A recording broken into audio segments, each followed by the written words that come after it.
Hi guys. ഈ Cicely Saunders founder of palliative care ഹൗസ് വൈസ് മൂവ്മെൻ്റ് ഒക്കെ കൊണ്ടുവന്ന ആൾ ഒരു ദിവസം ഒരു ഒരു ക്രോണിക് ഡിസോർഡറുള്ള ഒരു മരണത്തിലേക്ക് അടുത്തുകൊണ്ടിരിക്കുന്ന ഒരാളോട് ചോദിക്കും, എന്താണ് നിങ്ങളുടെ അവസാനത്തെ ആഗ്രഹം? അപ്പം അയാൾ പറയും, എന്നെ മനസ്സിലാക്കുന്ന, എന്നെ സ്നേഹിക്കുന്ന ഒരാൾ കൂടെ ഉണ്ടാകണമെന്നാണ് എൻ്റെ ആഗ്രഹം എന്ന് പറയും. അതുപോലെ തന്നെ ഗുരുതരമായ അസുഖങ്ങളിലൂടെ കടന്നു പോകുന്ന എല്ലാവർക്കും അത് നീഡുണ്ടാവും. ചുറ്റും കുറച്ച് ആൾക്കാരുള്ളത് സ്നേഹിക്കാൻ ബുദ്ധിമുട്ടുകളില്ലാതെ ഉള്ള ഒരു ജീവിതമായിരിക്കും അവർ ആഗ്രഹിക്കുന്നത്. അങ്ങനെ ഒരാളുടെ കഥയാണ് ഞാനിന്ന് നിങ്ങളോട് പറയാൻ പോകുന്നത്. She is like a sister to me. എൻ്റെ ഒരു സഹോദരിയെ പോലെ ഒരാളുടെ കഥ. അവരുടെ കല്യാണം കഴിഞ്ഞു, 3 കുട്ടികളെ പ്രസവിച്ചു, കുട്ടികൾ വലുതായി. അപ്പോൾ കിഡ്നി കേടായി, ഡയാലിസിസിലേക്ക് എത്തി. അനുഭവിച്ച സ്ട്രെസ്സും മാനസിക പ്രശ്നങ്ങളും കൊണ്ടാണ് ഈ അസുഖം എല്ലാം വന്നത്.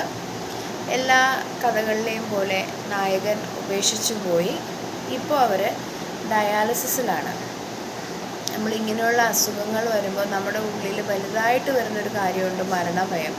ചെറിയൊരു ക്യാൻസർ വന്ന സമയത്തും സ്കോളിയോസിസ് വന്ന സമയത്തും ചുറ്റിനും ആരുമില്ലാതെ വളരെ പേടിച്ച ഒരാളാണ് ഞാൻ. അയ്യോ, ഇനിയിപ്പോൾ എന്തായിരിക്കും, ആരുമില്ലല്ലോ, ആരാ സഹായിക്കാൻ ആരുമില്ലല്ലോ. ആ അവസ്ഥ വളരെ ഭീകരമാണ്. മദർ തെരേസ പറയുന്നത് നമ്മൾ തനിച്ചായി പോകുന്നതാണ് ഏറ്റവും വലിയ ദാരിദ്ര്യം. നമുക്ക് പൈസയും ഭക്ഷണവും ഒന്നും ഇല്ലാത്തല്ല, നമ്മൾ തനിച്ചാന്നുള്ള തോന്നലാണ്, നമ്മൾ തനിച്ചായിപ്പോയെന്ന് തോന്നലാണ് ഏറ്റവും വലിയ ദാരിദ്ര്യം. ആ ദാരിദ്ര്യം ഒത്തിരി അനുഭവിച്ചിട്ടുള്ളതുകൊണ്ട് മറ്റൊരാൾ പറഞ്ഞു കഴിഞ്ഞാൽ എനിക്കത് മനസ്സിലാക്കാൻ പറ്റും.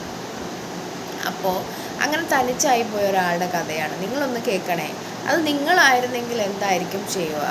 അപ്പോൾ നമുക്കവരെ സഹായിക്കാൻ പറ്റുമോ? നമ്മൾ വിചാരിച്ച മറ്റൊരാളുടെ ഒരു വീട് വെക്കാനും സ്വന്തമായി കാറ് വാങ്ങാനും നല്ല ഡ്രസ്സൊക്കെ ഇട്ട് ഓർണമെൻറ്റ്സൊക്കെ ഇട്ട് സുന്ദരികളായി നടക്കാനും സുന്ദരന്മാരായി നടക്കാനൊക്കെ പക്ഷേ മറ്റൊരാളുടെ കണ്ണിൽ സന്തോഷം കാണുമ്പോഴുണ്ടാകുന്ന, അല്ലെങ്കിൽ മറ്റൊരാളുടെ സന്തോഷത്തിന് നമ്മൾ കാരണമാകുമ്പോൾ ഉണ്ടാകുന്ന സന്തോഷം, അത് നിങ്ങൾക്ക് ആഗ്രഹമുണ്ടെങ്കിൽ ഈ കുട്ടി, ഞാൻ പറയാൻ പോകുന്ന കഥയിലെ നായിക, എനിക്കവരുടെ പേര് പറയാനോ ഒന്നും പബ്ലിക്കാക്കാനൊന്നും എനിക്ക് ബുദ്ധിമുട്ടുണ്ട്. നിങ്ങൾ അവരെ വിളിക്കാൻ ആഗ്രഹിക്കുന്നെങ്കിൽ ഈ വീഡിയോയുടെ താഴെ മെസ്സേജ് ഇട്ടിരുന്ന ഞാൻ അവരുടെ നമ്പർ തരാം. നിങ്ങൾക്ക് അവരെ വിളിക്കാം, സംസാരിക്കാം. അപ്പോൾ ഈ കുട്ടി, ഞാൻ ഈ പറയുന്ന സ്ത്രീ ഡയാലിസിസിലാണ്. 6th year ആയി. 6th 7th year dialysis. I think നിങ്ങൾക്കറിയാം എങ്ങനെയാണെന്നുള്ളത്. അപ്പോൾ 3 കുട്ടികളുമുണ്ട്. 3 പേരും നന്നായി പഠിക്കുന്ന കുട്ടികളാണ്. അപ്പോൾ നമ്മൾ എങ്ങനെയാണ് കുട്ടികൾ ഒരു സീരിയസ് ഇൽനെസ് പാരൻസിന് വരുമ്പോൾ അവരത് ഓവർകം ചെയ്യാൻ പോകുന്നത്? നിങ്ങൾ കണ്ണടച്ചൊന്ന് ചിന്തിച്ചേ. നമ്മൾക്കാണ് ഇങ്ങനെ ഒരു അസുഖം, 3 കുട്ടികളും ഉണ്ട്, വേറെ പറയത്തക്ക സഹായങ്ങളൊന്നുമില്ല.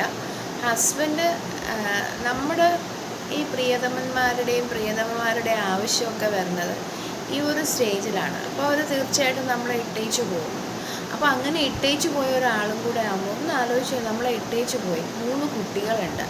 ഈ ഡയാലിസിസ് കഴിഞ്ഞിട്ട് വരുമ്പോൾ ഭയങ്കര ക്ഷീണമുണ്ടാവും. ആരെങ്കിലും ഒന്ന് താങ്ങിയെങ്കിൽ, ആരെങ്കിലും ഒരു ഗ്ലാസ് വെള്ളം തന്നെങ്കിൽ, എനിക്കൊന്ന് കിടന്നാൽ മതി, ഇങ്ങനെയുള്ള ഫീലിങ്സൊക്കെ വരും. പിന്നെ പേടി വരും. നമ്മുടെ ബ്ലഡ് മൊത്തം പ്യൂരിഫൈ ചെയ്ത് അകത്തോട്ട് കയറ്റിയല്ലേ, എന്തെങ്കിലും സംഭവിച്ചാലോ.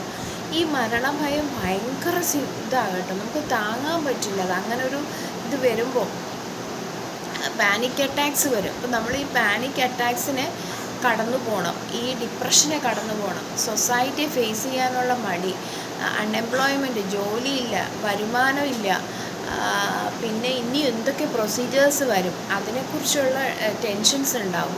ഇതിലൂടെയൊക്കെയാണ് ഇവർ കടന്നു പോകുന്നത്. അപ്പോൾ അങ്ങനെയുള്ള ഒരാൾ, ഇത്രയും ടെൻഷനുണ്ട്, അതിൽ കൂടെ ഈ 3 പെൺകുട്ടികളും.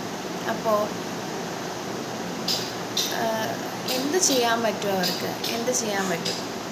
എല്ലാ അമ്മമാരുടെയും മനസ്സിലെ ചിന്തയാണ് കുട്ടികൾക്ക് നന്നായിട്ട് ആഹാരം കൊടുക്കുക, അവരുടെ സന്തോഷം. പിന്നെ നമ്മുടെ ഉള്ളിലൊരു പേടി ഉണ്ടാവും, നമ്മൾ പോയാൽ ഈ കുട്ടികൾക്കാരാണ്? പിന്നെ നമ്മൾ കുറച്ച് സ്നേഹം സംരക്ഷണം ആഗ്രഹിക്കുന്നുണ്ട് ഈ വയ്യായികയിൽ. അത് കൊടുക്കാൻ ആരുമില്ല. പകരം കേരളത്തിലെ സ്ഥിരം സ്ഥിതി ഒരു ഡിവോഴ്സി അല്ലെങ്കിൽ ഒരു ഡെസേർട്ടഡ് വുമൺ ഒരിക്കലും എനിക്ക് തോന്നുന്നു വിഡോസിന് റെസ്പെക്റ്റെങ്കിലും കിട്ടും. ഇവർക്ക് അതും ഇല്ല. അപ്പോൾ ഇങ്ങനെ പല സ്ഥലത്തു നിന്നുള്ള കുത്തിത്തിരിപ്പുകളും കുന്നായ്മകളും അതിൻ്റെ ഇടയിൽ ഈ 3 കുട്ടികളും ഇവരെ വിട്ടിട്ട് പോകേണ്ടി വരുമോ എന്നുള്ള പേടി, പിന്നെ ഇനി ജീവിക്കാൻ ഇങ്ങനെയുള്ള മനുഷ്യർക്ക് നമ്മളൊരു സപ്പോർട്ട്, നമ്മൾ ഹെൽത്തി ആയിട്ടുള്ള ആൾക്കാർ ഒരു സപ്പോർട്ട് കൊടുത്തു കഴിഞ്ഞാൽ അവർ ആ ആ സ്റ്റേജ് ഒന്ന് പാസ് ചെയ്ത് പോകാൻ അവരെ നമുക്ക് സഹായിക്കാൻ പറ്റും. എനിക്ക് ആ സിറ്റുവേഷൻ ആലോചിച്ചിട്ട് കുറച്ച് ദിവസമായിട്ട് ഉറക്കം നഷ്ടപ്പെട്ടു. എന്നും ഞാൻ 4 മണിക്ക് ഉണർന്ന് 2 മണിക്കൂർ അവർക്ക് വേണ്ടി പ്രാർത്ഥിക്കാറുണ്ട്. അത്ര എനിക്ക് ചെയ്യാൻ പറ്റുള്ളൂല്ലോ. അപ്പോൾ എനിക്കൊരാഗ്രഹം, എൻ്റെ ഒരു സ്വപ്നം, ഇവർക്ക് നമുക്ക് കുറച്ച് സ്നേഹം അവരെ വിളിച്ച് നമുക്ക് പകർന്നു കൊടുക്കാൻ പറ്റും. അവർക്ക് നമുക്ക് കുറച്ച് സ്നേഹം അവർക്ക് പകർന്നു കൊടുക്കാൻ പറ്റും. നമ്മളായ വേസ്റ്റാക്കി കളയുന്ന ഒരുപാട് ആഹാര സാധനങ്ങളുണ്ട്. അത് നമുക്ക് അവർക്ക് കൊടുത്ത് അവരുടെ താൽക്കാലിക സാമ്പത്തിക നമുക്ക് ചെയ്തു കൊടുക്കാൻ പറ്റും. റംസാനാണ്, വരുവാണ്. അപ്പോൾ അവരെന്നോട് പറഞ്ഞത് അവർക്കതൊന്നും സെലിബ്രേറ്റ് ചെയ്യാൻ പറ്റുന്നില്ല. ഇങ്ങനത്തെ ഒരു സിറ്റുവേഷൻ, ഇങ്ങനെ ഞാൻ പലരോടും പറഞ്ഞു കേട്ടോ. അപ്പോൾ നമ്മൾക്കൊരാളെ, നമ്മളെ മെഡിക്കൽ പ്രൊഫഷണൽസിനെ അത് പഠിപ്പിച്ചിട്ടുണ്ട്. എമ്പതി പ്രാക്ടീസ് ചെയ്യുക എന്ന് പറയും. വേറൊരാളുടെ ഷൂസിൽ നിന്ന് നമ്മൾ ചിന്തിക്കുന്നത്.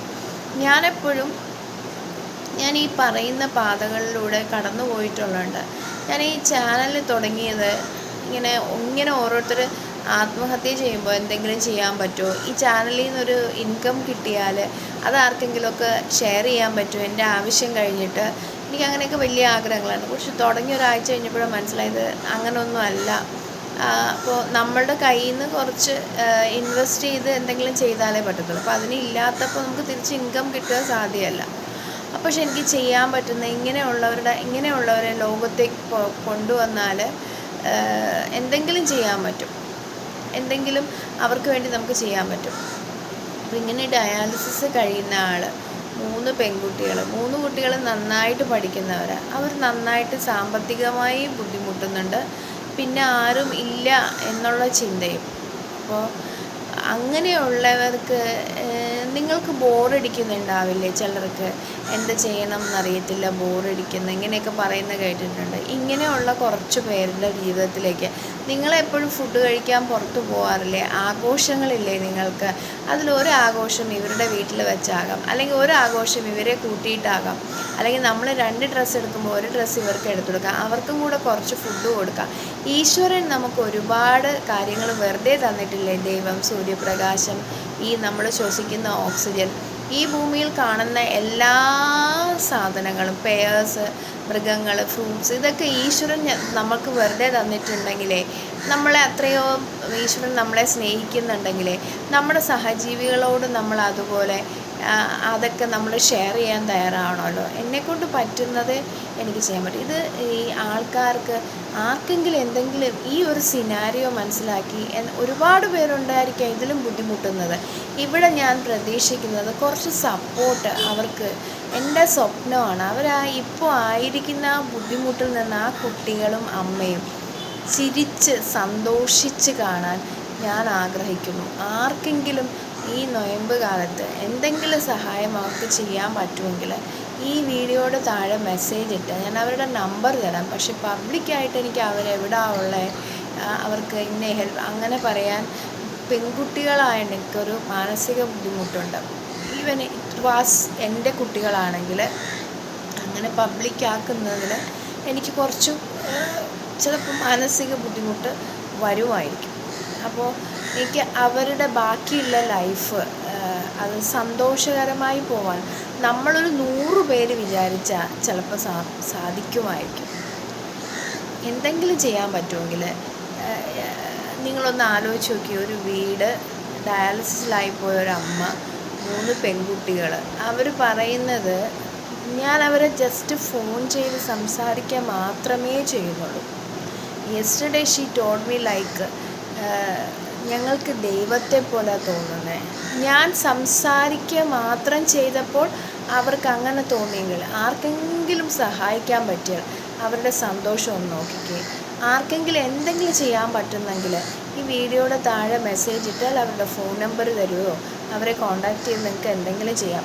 അല്ല വേറെ എന്തെങ്കിലും വഴിയുണ്ട് എന്നുണ്ടെങ്കിലും എന്നെ ഇതിൽ കോൺടാക്റ്റ് ചെയ്താൽ ഞാൻ അവരെ കണക്ട് ചെയ്യാം. നിങ്ങൾ ഈ നോമ്പ് കാലത്ത് മുസ്ലിം സഹോദരിയാണ്, ഒരുപാട് സങ്കടം വരുന്നുണ്ട്. അങ്ങനെ ഒരുപാട് പേരുണ്ടായിരിക്കാം, പക്ഷേ എൻ്റെ മുമ്പിൽ വന്നത് അവരാണ്. അപ്പോൾ എനിക്കത് പറയാൻ പറ്റിയത്. അപ്പോൾ എന്തെങ്കിലും ചെയ്യാൻ പറ്റുന്നെങ്കിൽ നമുക്കവരെ വിളിക്കാം. അപ്പോൾ അവർക്കൊരു ഫീല് വരും, ആരെങ്കിലുമൊക്കെ ഉണ്ടല്ലോ. നമുക്കെന്തെങ്കിലും ഫുഡ് കൊറിയറൊക്കെ ചെയ്യാം, നമുക്ക് കുറച്ച് കാശ് കൊടുത്ത് സഹായിക്കാം. അങ്ങനെയാകുമ്പോൾ അവരുടെ ഉള്ളിൽ ഈ ആരുമില്ല എന്നുള്ള ചിന്ത മാറും. അതാണ് എൻ്റെ ആഗ്രഹം. അപ്പോൾ ആർക്കെങ്കിലും ഹെൽപ്പ് ചെയ്യാൻ പറ്റുമെങ്കിൽ എൻ്റെ താഴെ ഒന്ന് മെസ്സേജ് ഇട്ടേക്കണേ.